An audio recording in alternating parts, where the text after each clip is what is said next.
everyone. Shelly back again. This is the day 1 part 2 video. I'm running late, but I fell into one of those rabbit holes of scrolling for news yesterday and did not get as many things accomplished as I would have liked. So I am now, my good friend Denise and I have made a pledge. No news except between 4 p.m. and 6 p.m. so that we don't derail ourselves for the rest of the day and so that we can still sleep at night. Of course, that means a whole lot less social media as well, because, in part because of news and in part because while it's a wonderful way to keep in touch with many wonderful things that people are doing and saying, it is unfortunately also right now sometimes a source of sadness and frustration over things that we can do nothing about and other people's opinions that just gonna let it be and put out into the world what I think the world should reflect rather than trying to tell other people to shut up, because that's never a productive way to make the world a better place, in my opinion. So I am going to have to be on social media less, which is really good, because when I'm not wasting my time, I'm actually using it to do things. Like put posts up on my blog. I'm going to be adding some of the things I've written recently to my blog as well, even though I'd sworn, I'm not a blogger, I hate blogging, I'm just doing videos. I have all this stuff I've written in grad school. Some of it I kind of like, so I might as well put it up where other people can see it. I hate querying. I will only query my fiction because I find querying such a painful process. So I might as well put my nonfiction up where other people could read it for free. That's what I've decided. So today's post is about the stories that please my friends the most. 3 of my friends responded, which I really appreciate. And they're 3 friends who I have a lot in common with. Including going to a lot of music together and having had some pretty amazing conversations over the years. 2 of them are my 2 closest friends, which is pretty amazing as well. My friend Eddie suggested Willy Wonka and the Chocolate Factory was his favorite movie, and it's also a book. And in fact, all 3 of the movies they suggested were books as well, and also very good books.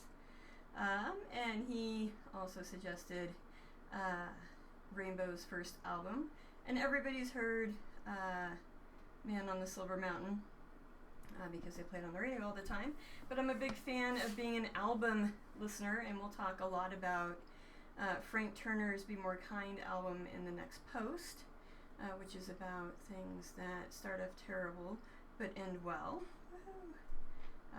Which will be the day 2 theme for the Decameron. And so if you've only ever listened to a song by a band on the radio, I highly recommend. We have YouTube, we have Spotify, we have whatever.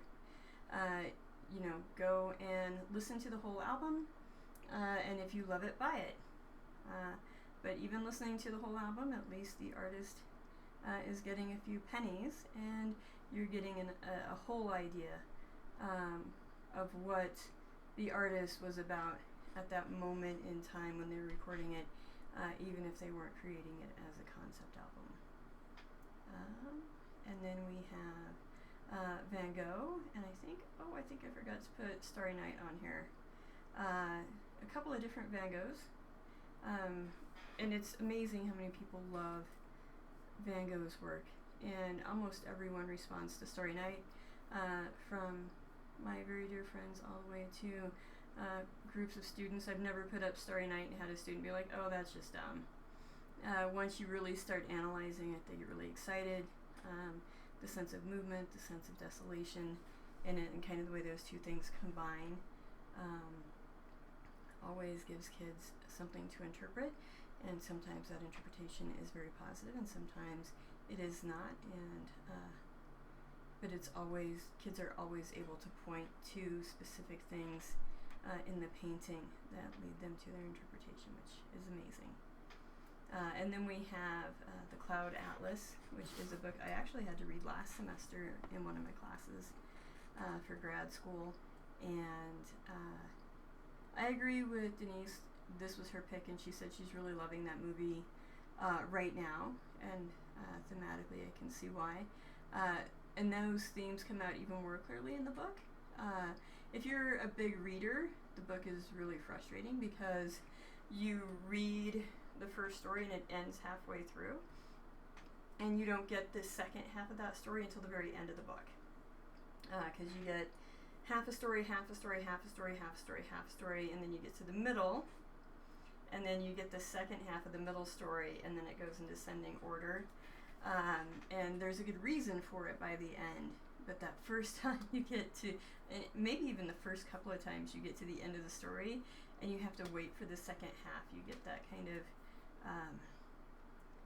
there's probably a way more appropriate term, but it's that blue ball feeling, that unfinished feeling, that kind of, what happened? That's really frustrating, but also kind of a delightful frustration, as long as you have the second half of the book, I guess. And then Denise's other pick was a fantasy story from the 80s called Her Majestys Wizard. And I've done a lot of talking with some of my friends about kind of the innocence and the sense of optimism in 1980s fantasy. It's before everything got to the 90s and everything had to be like cynical and cruel. When it came to fantasy worlds, is before it had to be urban. And we're actually going to talk a fair amount, either as part of the Decameron project, or later on when we get to kind of the heart of what my blog is supposed to be, about another fantasy series by Richard Corlay, which was written about the same time, and how it kind of takes us back to that idealism about kind of what we're supposed to stand for.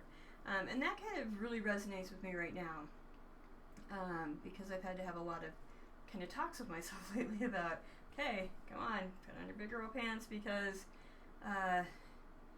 you have to like be the adultier adult. And I've been saying this to people, but I've also been saying it to myself, because it's really easy to just like freeze and fall into that funk of you know, oh my gosh, it's slipping away, what's going to happen next? And I just can't afford that as the person I am to my family and friends, the person I am to myself, the person I am as a creator, because I can't create in that headspace. I can't feel the motivation, I can't see the purpose, right?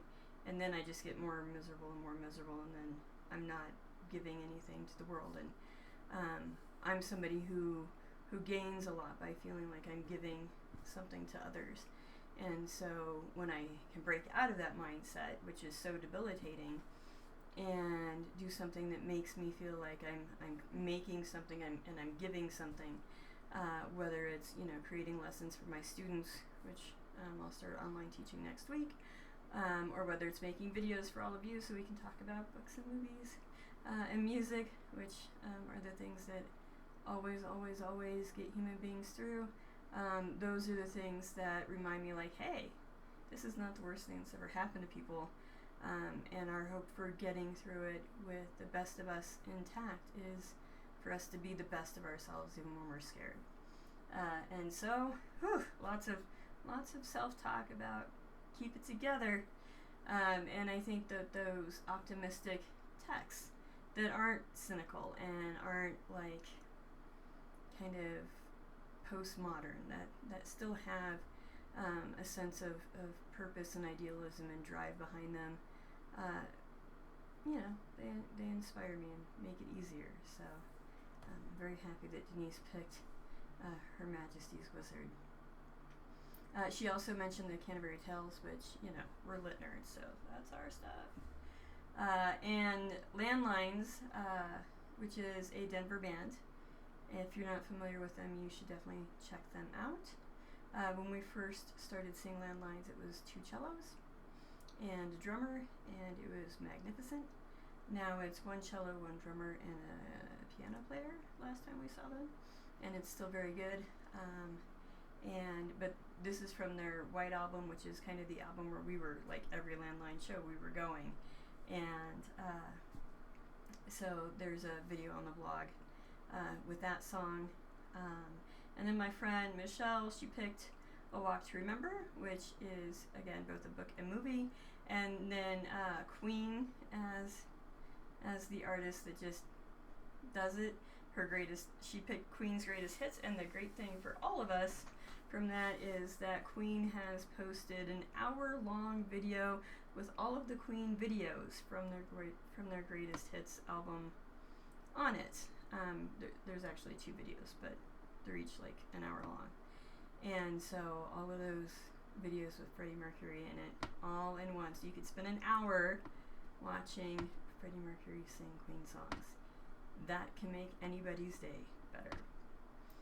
So I will probably record the next video tonight. I may post it tonight or tomorrow. We'll see.